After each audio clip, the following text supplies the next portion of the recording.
Hello, hi everyone. Welcome to the channel. This is Janvi and welcome to Janvi's Learning. How are you guys? I hope you all are doing great. और title आपने देख लिया होगा, आज हम बात करने वाले हैं कोठारी कमीशन, जिसको इंडियन एजुकेशन कमीशन भी बोला जाता है, popularly known as Kothari commission, right. तो ये जो टॉपिक है ये बीएड के फर्स्ट ईयर में पेपर में ज़रूर आता है, मतलब ये आपको चॉइस में देखने को मिल जाएगा। तो अगर आप ये टॉपिक प्रिपेयर करके जाएंगे तो आपके 16 मार्क्स कन्फर्म है, ठीक है। अब क्या इस वीडियो से मैम हमारे 16 मार्क्स क्लियर हो जाएंगे? तो yes, I am pretty sure about it. आप इस पूरी वीडियो को एंड तक देखिएगा, आपका 16 मार्क्स का क्वेश्चन आपको साथ साथ याद भी हो जाएगा, राइट। तो मैंने कुछ पॉइंटर्स इस तरीके से बनाए। फर्स्ट ऑफ ऑल हम इंट्रोडक्शन देंगे। देखो, बीएड के पेपर में यही होता है कि जो भी आप टॉपिक प्रिपेयर करो ना, उसको 16 मार्क्स के अकॉर्डिंग प्रिपेयर करो, क्योंकि फिर वो अगर शॉर्ट नोट में आना है तो वो तो वहाँ से हो ही जाएगा 4 मार्क्स का, है ना, जब आप 16 मार्क्स का प्रिपेयर करके चलोगे। तो बेसिकली बात क्या है कि हम यहाँ पे इंट्रोडक्शन देंगे पहले, उसके बाद जो भी रिकमेंडेशंस हैं या फीचर्स हैं, ऑब्जेक्टिव्स हैं, जो भी जिस भी टॉपिक के पूछे जाते हैं, तो आपको उसके पॉइंटर्स, फ्लो चार्ट बनाना है। उस फ्लो चार्ट में 1 बाय 1 पॉइंट्स को डिस्कस करना है। तो अभी मैं जितना भी सारी चीज़ें मैंने बोली है वो सारी आपको जो मैं आपको स्लाइड पे दिखाऊंगी वो सब आपको यहाँ पे दिख जाएगा वीडियो में, ठीक है। तो कोठारी कमीशन के लिए अगर आप इस वीडियो को देखने आए हैं, so you are just listen my voice and just understand the whole concept. आपको पूरा क्वेश्चन आज क्लियर होने वाला है इस वीडियो से, ठीक है जी। चलो अब हम स्टार्ट करते हैं कोठारी कमीशन टॉपिक को, ठीक है। तो जो भी I have my notes here and whatever I will speak that will be in front of your screen, ठीक है। तो मैं स्क्रीन पे लगा दूंगी सो दैट आप भी उसको स्क्रीनशॉट ले सकें या अपने पढ़ने के लिए उसको रेफरेंस के लिए रख सकें, ठीक है जी। तो चलो स्टार्ट करते हैं। So basically Indian education commission, जो भी कमीशंस आती हैं, और ये थी it is related to education, ठीक है, for the improvement of education. तो बेसिकली इंडियन एजुकेशन कमीशन, जिसको आप कोठारी कमीशन भी बोलते हैं, ये आई 1964 में, ठीक है। तो अच्छा, इसके अलावा ये एक एडहॉक कमीशन थी जो बाय गवर्नमेंट ऑफ इंडिया लाई गई, और इसके लाने के पीछे का रीज़न ये था that we wanted to look up to the education pattern, और we wanted to know about the general pattern की क्या है और उसमें कैसे इंप्रूव किया जा सकता है। तो बेसिकली ये कमीशन इस चीज़ के ऊपर था, ठीक है। इतनी बात क्लियर होती है। तो पहले अगर आप इंट्रोडक्शन स्टार्ट करेंगे तो आप इसको कैसे लिखेंगे? देखो, आपकी स्क्रीन पे आ रहा है that national education, Indian education commission या national education commission, popularly known as Kothari commission, it was an ad hoc commission set by the government of India and why to examine all the aspects of education sector के सारे aspects को देखने के लिए और उसमें एक जनरल पैटर्न इवॉल्व करने के लिए, ठीक है। तो ये जो थी 3rd और 5 ईयर प्लान के बाद आई थी, ये कमेटी मेड करी गई थी for revising the education comprehensively. मतलब इसका मेन मोटिव ये था कि जो भी एजुकेशन का पैटर्न है उसको प्रॉपरली रिवाइज करना, एजुकेशन के पैटर्न को, और उसमें जो भी अब हमको इम्प्रूवमेंट के लिए चेंजेस लाने हैं, तो इसलिए, ठीक है। तो पहले हमें ये तो पता चले कि प्रॉब्लम कहाँ आ रही है एजुकेशन सेक्टर में, उसके बाद ही तो हम उसको जो है उसमें कुछ चेंजेस लाने की बात करेंगे। तो this is for that only. तो it was for the to evolve the general pattern in the education, to also revise the comprehensively the education, ठीक है। इतना क्लियर है। It is also known as Magna Carta, इसको Magna Carta भी बोलते हैं। It is a important point, just note it down, ठीक है। क्योंकि इसके बाद थोड़ा सा ज़्यादा एजुकेशन पे चेंज आया, मतलब इवॉल्वमेंट हुई, ठीक है। अब ये कब बना? It is formed on the 14 जुलाई 1964, अगर हम डेट ऐसे लिखें, and it was under the chairmanship of Daulat Singh Kothari. तो दौलत सिंह कोठारी जो यूजीसी ग्रांट कमीशन यानी कि यूनिवर्सिटी ग्रांट कमीशन के रह चुकी हैं चेयरपर्सन, ठीक है। तो उनके सानिध्य में या उनके उसमें चेयरमैनशिप के अंडर ये कमीशन रखी गई, ठीक है। एंड ये जो कमीशन थी इसमें 17 मेंबर्स थे, जिसमें से 5 जो थे वो फॉरेन एक्सपर्ट्स थे, ठीक है, and other were the Indian member. तो जो भी मैं आपको यहाँ पे डेटा प्रोवाइड करी हूँ that is well you can rely upon that, तो आप उसको अपने आंसर में लिख सकते हो। सो जो ये कमीशन बनाई गई इसमें टोटल 17 मेंबर्स रखे गए, जिसमें से 5 were foreign experts and other were Indian members. और दे ऑल फॉर वॉट, इनका ग्रुप क्यों बना इस कमीशन में? Under the chairmanship of Daulat Singh Kothari, ठीक है। तो इन मतलब दौलत सिंह कोठारी जी की देख रेख के अंदर ये पूरी कमीशन सेटअप हुई, जिसमें इतने मेंबर्स थे, एंड इन मेंबर्स का काम था to actually revise the education comprehensively. इन्होंने जगह जगह जाके सर्वे किए हैं, एजुकेशनलिस्ट से, ठीक है, प्रोफेसर्स से मिले हैं, बात करी है, so that they got to know about the कि अभी एजुकेशन सिस्टम कैसा चल रहा है और उसमें क्या बेटर किया जा सकता है, या क्या ऐसे पॉइंटर्स हैं जिसको हमने कीप इन माइंड रखना है। तो इन्होंने सर्वेज भी किए इन कमीशन के थ्रू, तो कॉम्प्रिहेंसिवली एजुकेशन को रिवाइज करना और एक जनरल पैटर्न उसमें ठीक है। तो इसके अलावा अब इस कमीशन ने क्या करा कि ये जो भी मेंबर्स थे या जो सारी चीज़ें थी, इन्होंने मिल करके सर्वे किया, जिसमें ये इन्होंने कॉलेजेस में, स्कूल्स में, यूनिवर्सिटीज़ में विजिट करा, ये प्रोफेसर से मिले, एजुकेशनलिस्ट से मिले, और फिर पूरा सर्वे करने के बाद इन्होंने अपनी 1600 पेज की रिपोर्ट जो है सबमिट करी। ठीक है। तो 2 अक्टूबर के अराउंड जो है, या फिर अक्टूबर के मंथ आप लिख सकते हो कि नियर बाय अक्टूबर इन्होंने अपनी 1600 पेजेस की रिपोर्ट सबमिट करी आफ्टर द सर्वे। ठीक है। अब इन्होंने बहुत सारे एजुकेशनलिस्ट से मिले। Basically it was about to discussing for the improvement of education and to revise the education comprehensively. ठीक है। इसके अलावा अगर हम बात करें तो जो कोठारी कमीशन आई थी, उसका मेन मोटिव ये भी था कि जो भी डेफिशिएंसी या कमियां रही हैं मुदालियर कमीशन में, उसको जो है अब रिफ्यूज़ करना, उसको ठीक करना। ठीक है। तो ये चीज़ थी। तो इसलिए इसका रिकॉग्निशन हुआ और इसको मैग्ना कार्टा भी बोला जाता है। So it was the whole introduction what I told you about the Kothari commission. तो जितना भी मैंने इंट्रोडक्शन के पॉइंटर्स बोले हैं वो सारे आपकी स्क्रीन पे भी आए हैं, राइट। तो वो आप जो है इंट्रोडक्शन में इस तरीके से पॉइंटर्स लिख सकते हैं। ठीक है। इंट्रोडक्शन एक पैराग्राफ वाइज आप बना करके लिख सकते हैं, जो कि हम स्टार्ट करें। अब इसके अलावा मैं आपको कराऊंगी। ठीक है। अब हम बात करने वाले हैं रिकमेंडेशंस ऑफ कोठारी कमीशन। ठीक है। तो कोठारी कमीशन में जो सर्वे हुआ, जो सारी चीज़ें आई, उसके बाद क्या रिकमेंडेशन कोठारी कमीशन के द्वारा दी गई रिपोर्ट से सामने आती है। ठीक है। कि क्या क्या चेंजेस होने चाहिए या क्या चीज़ें थी। ठीक है। तो मैं आपको कुछ पॉइंटर्स बताऊंगी और इन पॉइंटर्स को आप फ्लो चार्ट में पहले बनाएंगे। ठीक है। तो जो भी हम स्क्रीन पर दिखा रही हूँ कुछ पॉइंटर्स, ये हम सारे डिस्कस करेंगे रिकमेंडेशंस में, और इसके आपको फ्लो चार्ट भी बनाना है, फॉर एग्जाम्पल लाइक दिस। ठीक है जी। और फिर हम 1 पॉइंटर को डिस्कस करेंगे। तो देखो बीएड में जो 16 मार्क्स का आंसर होता है, ऐसा नहीं है कि सिर्फ 5-6 पेज कहानियों के भर के लिख के आ जाओ। तो बेसिकली एग्जामिनर इंप्रेस तब होता है जब आप फ्लो चार्ट्स बना रहे हो, हर एक पॉइंटर को एक्सप्लेन कर रहे हो और फिर उसको अंडरलाइन कर रहे हो। सो इंट्रोडक्शन की हेडिंग डाल के इंट्रोडक्शन दे रहे हो, फिर लास्ट में कंक्लूजन दे रहे हो क्वेश्चन खत्म होने के बाद। सो ये एक तरीका होता है, एक प्रेजेंटेबल वे है टू प्रेजेंट योर आंसर। ठीक है। तो इस पर भी मैं I can make a different video if you want to know how to write in BEd exam. तो हम वो भी कर सकते हैं एक वीडियो। तो कमेंट सेक्शन में आप मुझे बता सकते हैं। टिल नाउ अगर अभी तक आप वीडियो को देख रहे हैं, so I would consider you to subscribe the channel. अगर आपको लगता है कि आपके काम आएगा या यूजफुल होगा तो आप प्लीज़ सब्सक्राइब करिए। ठीक है जी। So now coming back, recommendations हम कोठारी कमीशन की पढ़ रहे हैं। इसके बाद मैं आपको कोठारी कमीशन के नीड क्या है, need of Kothari commission and objectives of Kothari commission भी आपको लास्ट में वीडियो के एंड तक बता दूंगी। ठीक है। सो बेसिकली जो इसकी रिकमेंडेशन है वो ज़्यादा इंपॉर्टेंट है। So let us start. तो the first point we have, इन्होंने एजुकेशनल स्ट्रक्चर बताया। एजुकेशनल स्ट्रक्चर में इन्होंने बताया 10+2+3 का कॉन्सेप्ट, जिसमें क्या था कि प्राइमरी एंड सेकेंडरी एजुकेशन होगी 10 ईयर्स की। ठीक है। हायर एजुकेशन होगी 2 ईयर्स की, यानी कि हायर यहाँ पे इन्होंने 11th-12th को बोला। एंड देन उसके बाद होगी आपकी 3 ईयर्स की वोकेशनल एजुकेशन। ठीक है। तो वोकेशनल एजुकेशन जो आपको मतलब बच्चों को किसी पर्टिकुलर वोकेशन के लिए ट्रेन करेगी। ठीक है। मतलब कि उसमें को करिकुलर एक्टिविटीज भी आएंगे ना। वोकेशनल यू अंडरस्टैंड कि फॉर जो बच्चों को प्रिपेयर कराएगी, कोई ऐसा कोर्स आप करो जिससे कि आपकी जॉब लग सकती है या ऐसी चीज़ सीख रहे हो। ठीक है। तो वो चीज़, तो ये इनका पैटर्न था 10+2+3, और जिसमें इन्होंने बोला, मैंने आपको भी बता दिया कि primary and secondary education of 10 years, then higher education of 2 years, then vocational education of 3 years. ठीक है। तो ये था इनका कंसेप्ट।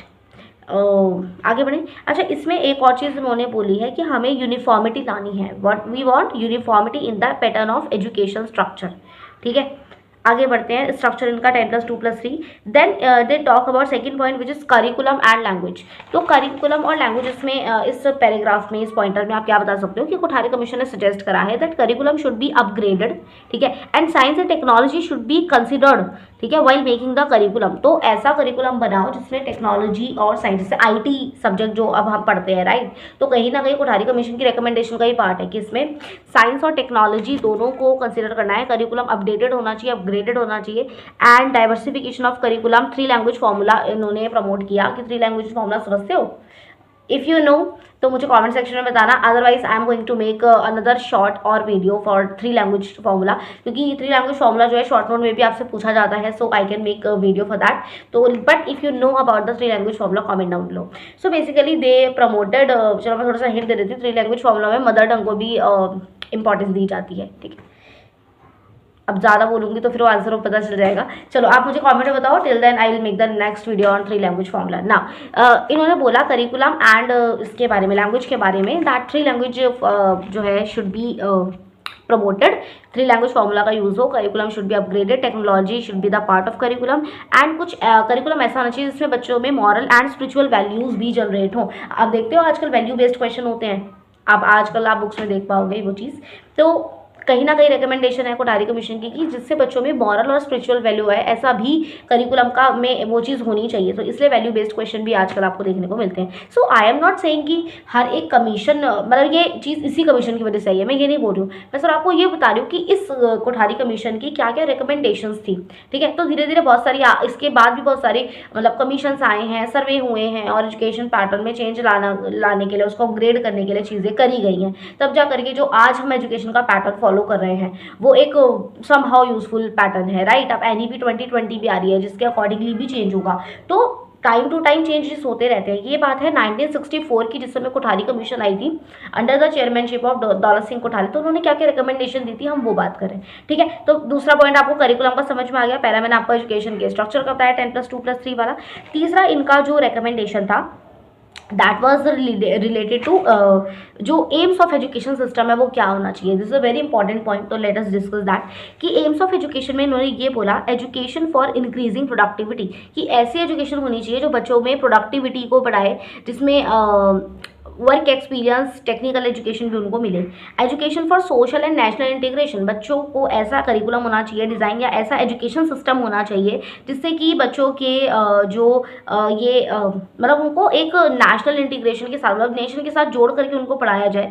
उनको सोशल एंड नेशनल सर्विसेज के बारे में भी अवेयरनेस होनी चाहिए। एजुकेशन फॉर मॉडर्नाइजेशन, यानी कि education for development of democracy, ऐसी एजुकेशन होनी चाहिए जो प्रमोट करे बच्चों में नेशनल कॉन्शियसनेस, ठीक है, सोशल, मॉरल, स्पिरिचुअल वैल्यूज। तो वही एम्स ऑफ एजुकेशन क्या होना चाहिए ओवरऑल में अगर आपको बताऊं, so that is related to कि जिससे बच्चों में प्रोडक्टिविटी आए, बच्चों में नेशन के प्रति एक रिस्पॉन्सिबिलिटी समझ में आए, उनको ग्लोबल सिटीजनशिप आए, मॉडर्नाइजेशन होना चाहिए, उनकी वैल्यूज, स्पिरिचुअल, मॉरल और उनकी वैल्यूज डेवलप होनी चाहिए बच्चों के अंदर। इसके अलावा फ्री एंड कंपल्सरी एजुकेशन की भी बात की गई है यहाँ पर कि एम्स ऑफ एजुकेशन क्या है कि बच्चों को ऐसी एजुकेशन देनी है, और इसके अलावा until the age of 14 years तक फ्री एंड कंपल्सरी एजुकेशन, जो कि हमारा RTE राइट टू एजुकेशन भी कहता है कि free and compulsory education. Compulsory समझते हो दैट रिटेंशन हो बच्चों की, ये नहीं कि बच्चे पढ़ रहे हैं, आ रहे हैं स्कूल, 6 महीने बाद आ नहीं रहे हैं, 6 महीने से गायब हैं, ऐसा नहीं होना चाहिए। सो रिटेंशन कंपल्सरी, 14 ईयर एज तक के बच्चों को फ्री एंड कंपल्सरी एजुकेशन मिले। रिड्यूस वेस्टेज एंड स्टैग्नेशन, ठीक है, स्टैग्नेशन समझते हो, वेस्टेज समझते हो आप, कि एक तो आपको इसमें ये समझना है कि रिटेंशन हो, ठीक है, और ऐसा ना हो कि बच्चों ने एनरोल करा लिया, एनरोलमेंट हो गई है, एडमिशन्स हो गए हैं, बट उसके बाद अगेन स्टेबिलिटी नहीं आ रही, तो वो चीज़, ठीक है। और इसके अलावा complete the prescribed course of child, कि बच्चा जो क्लास फर्स्ट में एडमिशन लिया उसको पूरा कंप्लीट करके ही मतलब आगे बढ़े। सो बेसिकली ये था AIIMS of education which is recommended by Kothari commission, ठीक है। मैं आपको 3 पॉइंट आपके साथ डिस्कस कर चुकी हूँ। Now next we have the topic is curriculum, जिसमें इन्होंने ना कुछ पॉइंटर्स बताए हैं लोअर सेकेंडरी के लिए कुछ सब्जेक्ट्स और हायर सेकेंडरी के लिए कुछ सब्जेक्ट्स बताए हैं, और जो मैं आपको यहाँ पे डेटा प्रोवाइड कर रही हूँ, you can simply rely on that, कि आप आंसर में लिख के आ सकते हैं, बिकॉज ये मतलब मेरे भी खुद के पर्सनल नोट्स हैं जो मैंने अपने BEd करते हुए टाइम पे बनाए थे। So I think this is going to be fruitful for you, ठीक है। तो करिकुलम वाले पॉइंट में आप क्या लिखेंगे, लोअर सेकेंडरी और हायर सेकेंडरी के लोगों ने क्या लिखा, देखो लोअर सेकेंडरी हो गया आपका, मैंने लोअर और हायर सेकेंडरी से लिखा है क्योंकि वो हो गया 8 to 10th तक का इन्होंने बताया कुछ करिकुलम मतलब सब्जेक्ट्स, और फिर बताया इन्होंने 11 to अपना 12 तक का, जिसमें इन्होंने लोअर सेकेंडरी इधर इन्होंने 8 to 10th के लिए बताया कि 3 लैंग्वेज फॉर्मूला। अगेन चलो थोड़ा सा हिंट दे देती हूँ, 3 language formula is related to की मदर टंग, ठीक है, और Hindi speaking in the non Hindi states और एरिया, और English 1 should be the foreign language. So mother tongue 1 foreign language and 1 regional language should be promoted, मतलब ठीक है। और जो नॉन हिंदी स्पीकिंग एरिया वहाँ पे Hindi as a second language रखी जानी चाहिए, तो ठीक है, any Indian modern language Hindi speaking area में। इसके अलावा मैथ्स होना चाहिए subject, science, history, geography, arts, physical education, moral and spiritual education and vocational education should be there, यानी कि टेक्निकल रिगार्डिंग सब्जेक्ट भी होने चाहिए, समझ रहे हो आप, तो वोकेशनल एजुकेशन भी होनी चाहिए। तो ये था 8 to 10 के लिए जो उन्होंने सब्जेक्ट सजेस्ट किए, ठीक है। इसके अलावा अगर आप बात करेंगे हायर सेकेंडरी 11-12 क्लासेस के लिए, सो दे हैव गिवन की any 2 languages included, like one is English and another one is Indian language, one compulsory Indian language and then one could be a foreign language, ठीक है। तो इसमें उन्होंने कुछ compulsory subjects बताए जो कि होने ही चाहिए करिकुलम में, which is physical education, art and craft, moral values, work experience, technical, agriculture. इसके अलावा कुछ चॉइस ऑफ सब्जेक्ट दिए इन्होंने, जिसमें कि any 3 subject you can take, like history, art, geography, bio, maths, home science and psychology. तो basically curriculum and the subject suggested by और recommended by Kothari commission, that is in front of your screen, ठीक है। Now let's come to the next point which is promoting national consciousness. यहाँ पे मैं वही point repeat हो रहा है समहाउ, जो हम एक अलग से पैटर्न में बता रहे हैं, कि इन्होंने बोला कि ऐसी एजुकेशन हो जिससे बच्चों के अंदर एक नेशनल कॉन्शियसनेस आए, नेशन के प्रति उनको अपनी एक रिस्पॉन्सिबिलिटी, जिम्मेदारी एज अ सिटीजन क्या है वो समझ में आए। देन एजुकेशन ऐसी होनी चाहिए which make the child aware about his और her responsibilities as a citizen and develop faith for the nation, कि बच्चों को नेशन के प्रति विश्वास है, उनमें एक सिटीजनशिप की रिस्पॉन्सिबिलिटीज़ की वो सारी मतलब they kind of an aware about कि वो इस नेशन का पार्ट है। इंडिया जैसे फॉर एग्जाम्पल इंडिया में हम रहते हैं, तो इंडिया के हम सिटीजन और हमारे कुछ मतलब वो है रिस्पॉन्सिबिलिटीज़ है, जैसे बच्चों को फंडामेंटल राइट्स और फंडामेंटल ड्यूटीज़ भी पढ़ाई जाती हैं कि राइट आपके अधिकार है, बट कुछ ड्यूटीज़ भी है जो आपको as a citizen follow up करनी चाहिए। तो बेसिकली इन्होंने यही बोला यहाँ पे रिकमेंडेशन 1964 में बाय कोठारी कमीशन दी गई कि education should be like this which generate the faith in the child heart towards the nation and also make him conscious और अवेयर अबाउट हिज और her responsibilities for the same. Now इसके अलावा modernisation का concept भी होना चाहिए, ठीक है। तो promoting national consciousness as a recommendation किया गया बाय द कोठारी कमीशन, ठीक है जी। बहुत ज़्यादा इंपॉर्टेंट पॉइंट था। देखो जब भी आप बात करेंगे, जब भी आप एजुकेशन के इम्प्रूवमेंट की बात करते हैं, तो वहाँ पे टीचिंग मेथड्स का या कैसा टीचर पढ़ा रहे हैं वो बहुत ज़्यादा मेन इंपॉर्टेंट रोल प्ले करता है ना। ये तो आप मानते होंगे। सिस्टम कैसा भी चल रहा हो, बट अगर जो बच्चों के साथ डील करने वाला टीचर है, अगर उसकी स्ट्रैटेजी या मेथड्स या पढ़ाने का तरीका एक्यूरेट नहीं है, तो बच्चे कहाँ ही समझ पाएंगे और फिर एजुकेशन आगे कैसे बढ़ेगा, एजुकेशन का लेवल, राइट। तो इन्होंने इम्प्रूवमेंट कहा मेथड ऑफ टीचिंग में होने चाहिए। फॉर एग्जाम्पल क्या इन्होंने रिकमेंड किया, फ्लेक्सिबल एंड डायनेमिक होना चाहिए। Teaching method should be flexible and dynamic as per the child, you can change yourself. मतलब फ्लेक्सिबिलिटी हो, ये रिजिडिटी नहीं हो कि मैडम ने कहा यही पढ़ाना है तो ये ऐसे ही पढ़ाना है, ऐसे ही पढ़ाऊंगी मैं, तो ऐसा नहीं होना चाहिए। You have to change your methods and be a little flexible according to और एज पर द चाइल्ड। किसी बच्चे को जल्दी समझ आता है, किसी को देर से, किसी को ऑडियो विजुअल एड दो का यूज़ करके पढ़ाओ। मतलब ये चीज़ तो मैं आपको हमेशा अपनी वीडियो बता दूँ कि ऑडियो विजुअल एड्स का यूज़ करके पढ़ाना ये रिकमेंडेशन होती है, क्योंकि कोई बच्चे देख करके अच्छा समझते हैं, कोई सुन करके अच्छा समझते हैं, कोई विजुअलाइज बेटर करते हैं। तो सबकी एक अपनी अपनी तरीका है सीखने का। तो हमें as per the child we have to be flexible in the teaching methods की बात करें तो। इसके अलावा teacher should be as a facilitator only and education should be और टीचिंग वे ऐसा होना चाहिए, it should be child centred. Again Kothari commission ने भी यही रिकमेंडेशन दी that education should be child centred होनी चाहिए। Why it is being called as Magna Carta. Kothari commission को मैग्ना कार्टा इसलिए बोलते हैं क्योंकि इसकी वजह से इन्होंने जो रिकमेंडेशन दी वो काफ़ी फ्रूटफुल है, जो भी हम पढ़ रहे हैं, राइट। अब देखो आप कहोगे मैम 11-12 का जो इन्होंने सजेशन दिया है सब्जेक्ट्स का, बट आज तो हम कॉमर्स, आर्ट्स और साइंस पढ़ते हैं, ठीक है। चीज़ें और करिकुलम में सजेशन में चेंजेस आते हैं, तो मैं वही बता रही हूँ। अभी हम बात करें रिकमेंडेशन जो कोठारी कमीशन के द्वारा दी गई थी, ठीक है। अब इसके अलावा टीचिंग मैथड डायनामिक होना चाहिए, फ्लेक्सिबल होना चाहिए। Teaching method should be as per the child, so it should be child centred, ठीक है, नॉट टीचर सेंटर्ड, नॉट, ठीक है। और टीचर एज अ फैसिलिटेटर हो, कि टीचर ये नहीं कि हर चीज़ वो डिक्टेट ही करे जा रही है, नहीं, बच्चों को भी थोड़ा सा ब्रेन स्टॉर्मिंग का वो दो। चाइल्ड सेंटर्ड यही होता है ना कि make the child curious, creative, give him और her a chance to speak up, you become as a facilitator when you are giving your service, और मतलब फैसिलिटेट कर रहे हो, फैसिलिटी प्रोवाइड कर रहे हो, राइट। बट चाइल्ड को भी चाइल्ड सेंटर्ड अप्रोच फॉलो करो। टीचर शुड अटेंड वर्कशॉप्स, ठीक है, programmes and teacher training programme भी होने चाहिए। इन्होंने ये भी बोला कि teacher should attend the training of teachers, जिससे वो नई नई चीज़ें अपने मेथड ऑफ टीचिंग में क्या चेंजेस लाने हैं, क्या बढ़िया करना है, इंप्रूवमेंट के लिए क्या हो सकता है, तो वो चीज़ें भी टीचर्स को पता होनी चाहिए। सो ये इनका था मेथड ऑफ टीचिंग को लेकर के पॉइंटर्स जो आप लिख सकते हो। Then they talk about status emolument of teachers. तो यहाँ पे क्या बोला गया है, the teacher should have a good character and honourable place in the society. Obviously teacher हमेशा एक बहुत रिस्पेक्टेबल जॉब है, एक बहुत ही नोबल प्रोफेशन है। So adequate and satisfactory salary for teachers and pay scale should be same. Again इन्होंने teachers के अगर ये भी बोला गया है कि मेथड्स ऑफ टीचिंग अच्छे हो या बाकी चीज़ें अच्छी हो, तो यहाँ पे सैलरी के लिए भी इन्होंने बोला गया कि एक एडिक्वेट पे होना चाहिए, सेटिस्फैक्टरी सैलरी होनी चाहिए फॉर द टीचर्स। ठीक है, तो पे स्केल जो है सेम होना चाहिए। लाइक फॉर एग्जाम्पल पीआरटी की पोस्ट के लिए एक पे स्केल है, टीजीटी की पोस्ट के लिए एक पे स्केल है, तो वो ठीक है। इसके अलावा इन्होंने बोला टीचर्स एजुकेशन को लेकर के भी इन्होंने रिकमेंडेशन दी है that quality of programme should be made for the teacher education improvement, कि टीचर्स के लिए वो ट्रेनिंग प्रोग्राम होने चाहिए। ठीक है, and somehow related to new professional courses should be developed।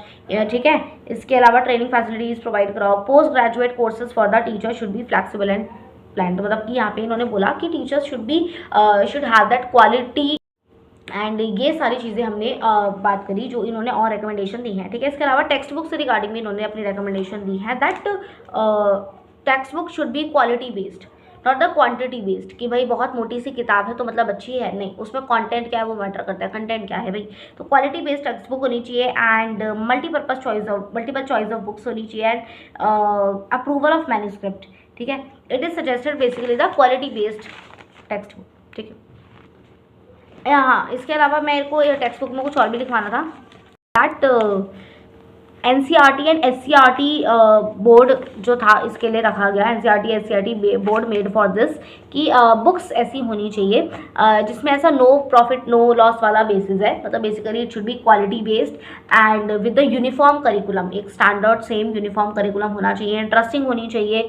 ठीक है, इसके अलावा प्रॉपर कंटेंट होना चाहिए बुक के अंदर एंड क्वालिटी बेस्ड होनी चाहिए। ठीक है, नाउ नेक्स्ट इन्होंने एग्जामिनेशन और इवैल्यूएशन के लिए भी सजेशन दिए। देखो आप देख रहे होंगे, अभी तक आपने नोटिस करा होगा, जितने भी हम भले ये 9-10 हम पॉइंटर्स डिस्कस कर चुके हैं, but the point is that यहाँ पे कि इन्होंने जो रिकमेंडेशन दिया कोठारी कमीशन में, इन्होंने टेक्स्ट बुक से रिलेटेड भी बोला, इन्होंने टीचर्स से रिलेटेड भी बोला, टीचिंग मैथड से रिलेटेड बोला कि, और इसके अलावा टीचर की सैलरी से रिगार्डिंग भी एडिक्वेट प्रॉपर होनी चाहिए बताया, मतलब पे स्केल सेम होना चाहिए बोला। इसके अलावा इन्होंने करिकुलम से रिगार्डिंग क्या क्या सब्जेक्ट्स होने चाहिए वो बताया एंड 3 लैंग्वेज फॉर्मूला को भी प्रमोट करा। तो आप समझ रहे हो, तो इसलिए इसको मैग्ना कार्टा बोलते हैं। इसकी जो रिकमेंडेशन थी वो काफ़ी हद तक काफ़ी मतलब यूजफुल रिकमेंडेशन थी। ठीक है, समझ रहे हो। इसके अलावा बात करते हैं एग्जामिनेशन इवैल्यूएशन के लिए। देखो इन्होंने क्या बोला है that reduce external examination and ऐसे type question should be minimised. जो ऐसे टाइप क्वेश्चन होते हैं ना, एक होते हैं ऑब्जेक्टिव बेस्ड क्वेश्चन, एक होते हैं ऐसे टाइप। तो ऐसे टाइप होते हैं जिसमें कि जैसे आपका बीएड का पेपर है,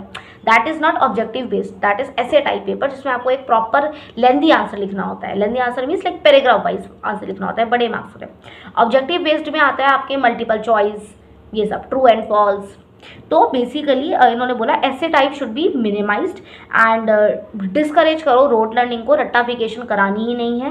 ठीक है, और commission emphasis on grading system, इन्होंने ग्रेडिंग सिस्टम पे एम्फेसिस करा दैट बच्चों को को करिकुलर एक्टिविटीज़ के या जो छोटे छोटे क्लास में टेस्ट होते हैं या को करिकुलर एक्टिविटीज़ होती हैं उसके ग्रेड दो। फिर उन्हें मतलब ग्रेडिंग सिस्टम को इन्होंने बात करी, जैसे ABC ग्रेड होते हैं तो वो दिए जाने चाहिए सो दैट बच्चे का एक को करिकुलर भी अच्छा उसका ग्रेड परफॉर्मेंस देखा जाए। और ग्रेडिंग सिस्टम को इन्होंने ज़्यादा प्रमोट किया कि नंबर देने से बच्चे थोड़ा सा कई बार डिमोटिवेट हो जाते हैं, बट ग्रेड मिल गया तो दे अंडरस्टैंड। जैसे कोई बच्चा अगर फेल है तो उसको C मतलब अपना E ग्रेड दिख रहा है, या कम मार्क्स है तो उसको D या E ग्रेड दिख रहा है, वरना मार्क्स से थोड़ा बहुत बच्चों के मन में डिमोटिवेशन आता है। इन्होंने ग्रेडिंग सिस्टम को भी करा एम्फेसिस। अब ऐसा नहीं, इन्होंने नहीं बोला कि बिल्कुल मार्क्स ही मत दो। तो यहाँ पे एग्जामिनेशन का थोड़ा सा पैटर्न बताया गया कि ऐसे टाइप क्वेश्चन कम होने चाहिए, ऑब्जेक्टिव बेस्ड ज़्यादा होनी चाहिए। और इसके अलावा इंटरनल टेस्ट, अचीवमेंट टेस्ट लेने हैं। ठीक है, अचीवमेंट रिकॉर्ड होना चाहिए बच्चे का, ग्रेडिंग सिस्टम पे मतलब ग्रेड्स दो बच्चे को। ठीक है, और जो भी आप इंटरनल टेस्ट ले रहे हो या जो भी आप एक्स्ट्रा अचीवमेंट रिकॉर्ड बच्चे का रख रहे हो, पूरे साल आपने छोटे छोटे टेस्ट लिए हैं, ओरल क्विज ली हैं, जो भी लिया तो उसके अकॉर्डिंग आपने ग्रेड दिए होंगे, तो that should be included in the final examination. जब आप फाइनल एग्जामिनेशन का रिकॉर्ड बना रहे हो या रिजल्ट में मार्क्स चढ़ा रहे हो, तो वो मार्क्स जो आपने इंटरनली अचीवमेंट रिकॉर्ड बच्चे का रखा हुआ है ऑब्वियसली ऑलरेडी, ग्रेड जो बच्चों के वो भी आप उसमें ऐड करोगे फाइनल रिजल्ट में। ठीक है, आजकल स्कूल्स में यही चीज़ होती है, अगर आपने नोटिस करा होगा तो, है ना, कि आपके जो ग्रेड आपको मिलते हैं को करिकुलर एक्टिविटीज़ के हो गए चाहे कोई भी चीज़ के, वो आपके रिपोर्ट कार्ड में वो चीज़ आपको देखने को मिलती है, वो जुड़ते हैं उसके नंबर या ग्रेड। ठीक है, वो चीज़ है। इसके अलावा इन्होंने और क्या बात करी, इन्होंने बात करी इक्वलाइजेशन ऑफ एजुकेशन की, जिसमें उन्होंने बात करी है विमेन एजुकेशन की, ठीक है। इसके अलावा free and compulsory education, free education for girls and free and compulsory 6 to 14 years को तो बोला ही था। सेपरेट स्कूल्स फॉर गर्ल्स, ये भी इनका एक रिकमेंडेशन है, ठीक है। वुमेन एजुकेशन को वो करने के लिए, प्रमोट करने के लिए रूरल एरियाज़ की एजुकेशन भी अच्छी होनी चाहिए, यानी कि रूरल और अर्बन में अलग अलग पैटर्न चल रहा है, वो भी चीज़ तो इन्होंने बात करी। बैकवर्ड क्लासेस के लिए भी इन्होंने बोला कि scholarship should be provided, encourage the backward classes, जो भी SC STs हैं, EWS की डिग्री है, उनको थोड़ी स्कॉलरशिप दो सो दैट द स्कूल में आए। क्योंकि हमारा मोटिव क्या है कि हमने सभी को एजुकेशन देनी है, और एजुकेशन एक बेसिक फंडामेंटल राइट है ना, राइट टू एजुकेशन अगेन, तो वो सबको ही मिलनी चाहिए। तो जो भी बैकवर्ड क्लासेस है या जो पुअर हैं या EWS के डिग्रीज हैं, थोड़ा बहुत अरेंज नहीं कर पा रहे हैं, अफोर्ड नहीं कर पा रहे, so there should be a scholarship for them, adequate programmes चलाए जाए और प्रोविजन ऑफ बुक्स हो, ठीक है, उनके लिए। इस तरीके से चीज़ें इन्होंने बोली। हैंडीकैप्स के लिए भी उन्होंने बोला, education for handicapped is another point जो भी उन्होंने रिकमेंडेशन दी कि development of effective programme for handicap children and provide overall facility, like उनके भी एजुकेशन को प्रमोट करने के लिए हैंडीकैप्स की इन्होंने प्रोविजन रखा या फिर एक रिकमेंडेशन दी है। इसके अलावा इन्होंने एडल्ट एजुकेशन पे भी बात करी है। एडल्ट एजुकेशन क्या होती है कि जो भी वोकेशनल कोर्सेज रखे जाते हैं, जैसे कि एडल्ट एजुकेशन सेंटर्स होते हैं, ठीक है, जहाँ पे जो एडल्ट्स हैं वो भी आकर पढ़ सकते हैं, ठीक है, आप समझ रहे हो, जो कि ये कॉरेस्पॉन्डेंस कोर्सेज होते हैं ना, सोल, इग्नू, ये सब, तो ये सब क्या है, काइंड ऑफ दैट ओनली। यहाँ पे ये बात की गई है एडल्ट एजुकेशन सेंटर, जिसमें कि इवनिंग स्कूल हो, जिसमें कि कुछ ऐसे वोकेशनल कोर्सेज कराए जाएँ। फॉर एग्जांपल, यहाँ पे एग्जांपल मैंने एग्रीकल्चर से रिगार्डिंग हो गई, जिससे उनको मतलब यूथ को सेल्फ एम्प्लॉयमेंट के लिए हमने ट्रेन करना है। एडल्ट एजुकेशन सेंटर का या एडल्ट एजुकेशन का यहाँ पे कॉन्सेप्ट ये है कि training the youth for the self employment, उनको कुछ जो है वोकेशनल कोर्सेज कराओ, जिससे कि वो सेल्फ एम्प्लॉयमेंट करें, और उनके लिए मतलब कि कॉरेस्पॉन्डेंस कोर्सेज भी होने चाहिए कि अगर कोई रोज आकर के क्लासेस अटेंड नहीं कर सकता, सो उनके लिए भी कोई कोर्सेज होनी चाहिए कि वो घर बैठे पढ़ाई कर सकें। ऐसा कुछ ओपन लर्निंग प्रोविजन भी होना चाहिए, भी कहीं ना कहीं इन्होंने बात करी है, ठीक है, समझ रहे हो आप। प्रमोट कराए इन्होंने डिस्टेंस लर्निंग को भी। तो ये थी recommendation of Kothari commission. I think we have cleared most of the point जो इनके रिकमेंडेशन है कोठारी कमीशन के। तो अब मैंने आपको एक ओवरऑल आइडिया दे दिया है। So that is it for today's video. I hope you like it. और अगर अभी तक आप ये वीडियो को देख रहे हो, first of all thank you so much, because मतलब मेरी भी वीडियो बनाने में मेहनत लगती ही है, बट वो उसका फ़ायदा तब है जब आपको समझ आया हो, या फिर आप कॉमेंट में मुझे लिख के बता दो कि मैम 16 मार्क्स का कोठारी कमीशन तो डन है, ठीक है। तो this is how I made videos. And अगर आपको लगता है कि ये चैनल आपके लिए फ्रूटफुल है, तो आप कर सकते हैं चैनल को सब्सक्राइब, जानवीज लर्निंग को सब्सक्राइब करिए और लाइक कर सकते हैं। और ये तो मतलब हर कोई जो बोलता है, so I am saying the same. बाकी it is totally up to you, you are free to do anything if you think like कि this channel will be fruitful for you और BEd में आपके ये काम आ सकता है, तो आप मुझे बता सकते हैं, लाइक कर सकते हैं, सब्सक्राइब कर सकते हैं, जे stay connected with me. And also comment section में मुझे बता देना कि मैं नेक्स्ट किस टॉपिक पर वीडियो बनाऊँ। अगर आप फर्स्ट ईयर के स्टूडेंट हैं या सेकंड ईयर के स्टूडेंट हैं, आप वो भी मुझे कमेंट सेक्शन में बताइए। And we will meet in the next video with the next topic. And हाँ, मैं 3 लैंग्वेज फार्मूला की शॉर्ट वीडियो जल्दी ही अपलोड करूँगी, so stay tuned. Bye bye.